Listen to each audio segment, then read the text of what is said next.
asawa ko talaga. Pahinga muna tayo.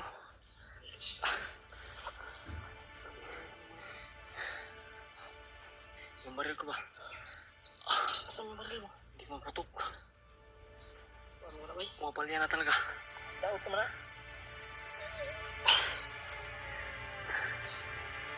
Eh, ito na kuha ko na ito sa mga bandido eh. Kailangan pumili ka talaga yung sa'yo talaga. Wala tayong pera. Saka na lang pag magkapira tayo. Wala kang pera. Bibili tayo dalawa. Magkapira tayo. Tayong dalawa, bibili tayo. Totoo ba talaga yung sasabi nila? Dinig mo yung busis ng asawa ko? Busis ng asawa mo yun? Babae talaga. Babae. Naku po, Diyos ko po. Gamitan tag-motor doon. Kasi nag-motor si Commander Magnot.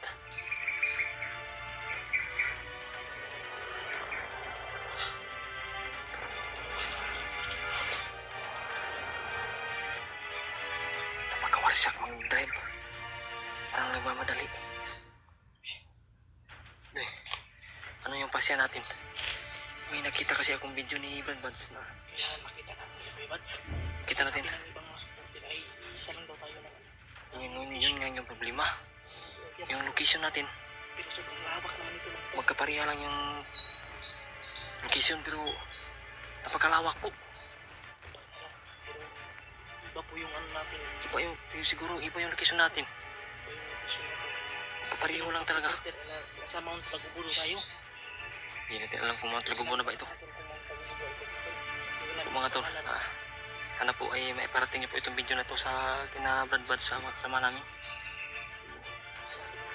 Yung sabi ng iba, Mount Lagubulo ito. Pero ngayon lang kami nagkapunta dito sa area na ito. Grabe yung pawis ko.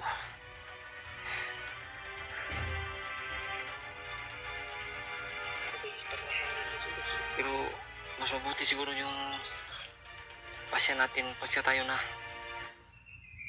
kung pwede bababa tayo ba para sa pagbalik kasama natin sila Brad Buds. Oo tayo ba? Parang nag wis ibon tao yun tao yun.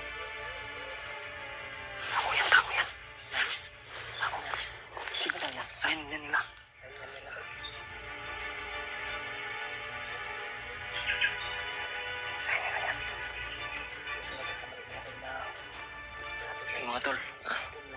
Mga tol, nandito kami ngayon sa location na ito. Hindi namin alam kung totoo ba itong Mount Lagubulo ba ito o ano ito. Pero ang sabi ng iba ay same location daw kami nila Brad Buds. Pero hindi talaga namin alam kung nandito sila kasi wala kaming bakas na nakita. At kasi ang ano ni Brad Buds hindi mahalata kung may dumaan ba. Oo nga, marunong yun sa dinadaanan ni Brad Buds, parang walang daan ba? Pagdadaan nila. Sign niya. Signal yan ba? Detector yan ng mga hunters. Ayun, kung may kumandir bago may makapasok. Ginagamitan niya yan ng mga drone. Drone yan ba?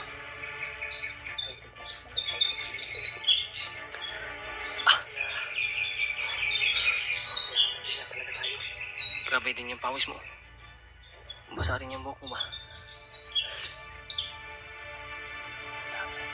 Yan lang gamay. Ang tao yun ba? Ito yan.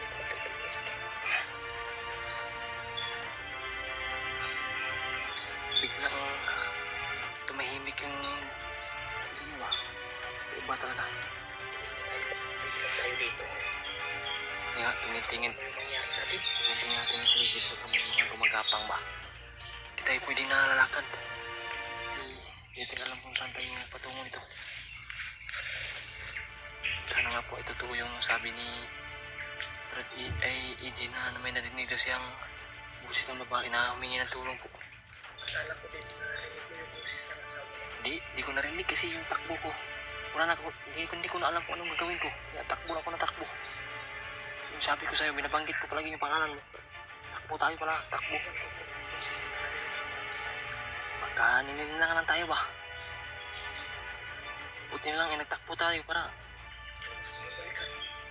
yung sabi mo kasi hindi ko mapigilan yung sarili ko. Pinilit kong pinipigilan kasi kung balik ako yung napahamak ng buhay ko. Yung sabi ng iba po, may mga concern sa akin po na pag may mga boses na naririnig doon, hindi ko raw basta-basta na lapitan kasi baka linlangin po ako. Yun yung isa sa nasa isip ko po na hindi ko po tulad kanina, munti ka na talaga. Hindi ko nagpadala po. Buti na lang ay nandito si EJ. Sabi niya huwag ko daw lapitan. Kasi hindi ko na alam talaga yung ano kong gagawin ko dito. Maraming salamat po at may katong gagawin ko dito. Maraming salamat po at may kasama pa natin kasi hindi pwede na din nila tayo i-rescue kung ano man yung mangyari sa atin.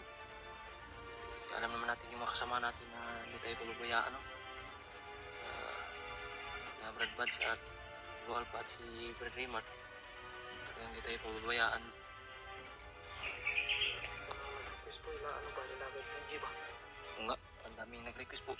Pero paano tayo makapunta doon? Nandito tayo sa kung saan itong lugar na ito, kung saan itong location na ito.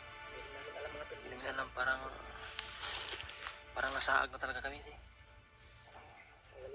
Wala na kami sa location kung saan kami patungo po. Mas maganda kasi mas maganda dito yung bandido ba si Brad. Oo nga, mas nahirapan na po kami kasi yung kasamahan namin na tutulong sana sa amin ay yun, bihag din. Kaya yun, isa din yun sa problema. Kailangan pa namin iligtas din po yun. Isa na nabiyag. Kasama pa rin namin yun. Nakaabot kasi po kami doon kung saan yung asawa nila. Pero sa kasamang palad po alam nyo naman po, nakita nyo naman po sa aming upload po. Ganun po yan pang at kami yung magtutulungan dapat. Kanina may narinig na siya talaga na pulis ng babae po. Hindi ko narinig kasi yung takbo ko po ay diretso lang. Binanggit ko po niya pangalan ni EJ na EJ, takbo tayo para po sa kaligtasan namin.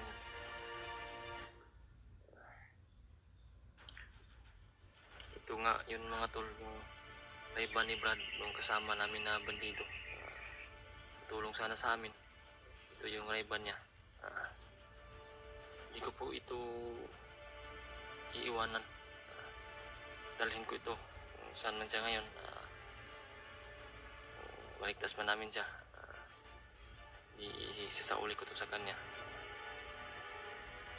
Kung ano man yung mangyari, kung okay lang man siya ngayon, kung ligtas man siya, buhay pa siya ngayon. Mga tol, ipagdasal niyo po palagi po. Yung hiling ko po sa inyo palagi. Pagdasal niyo po kami palagi sa aming kaligtasan po dito sa bundok, sa aming area. At sa iba naming kasamaan, mga kasamaan namin. Katulad po ni PJ. Si PJ po ay nahuli po. Gusto namin na tumulong po, gusto namin na rumiskyo. Pero hindi namin alam kung ano yung gawin namin.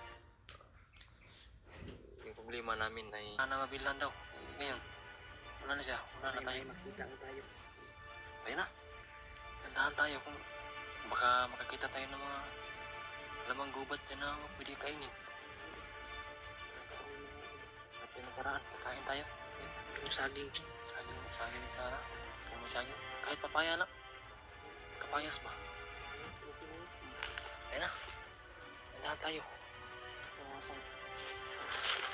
Gandahan tayo. Kasama na yun. Ito pa bagay. Ini man, sa man dyan sa man dyan atong plano ani, itong pasyan ni. Kailangan magplano muna tayo. Kailangan buo yung plano natin.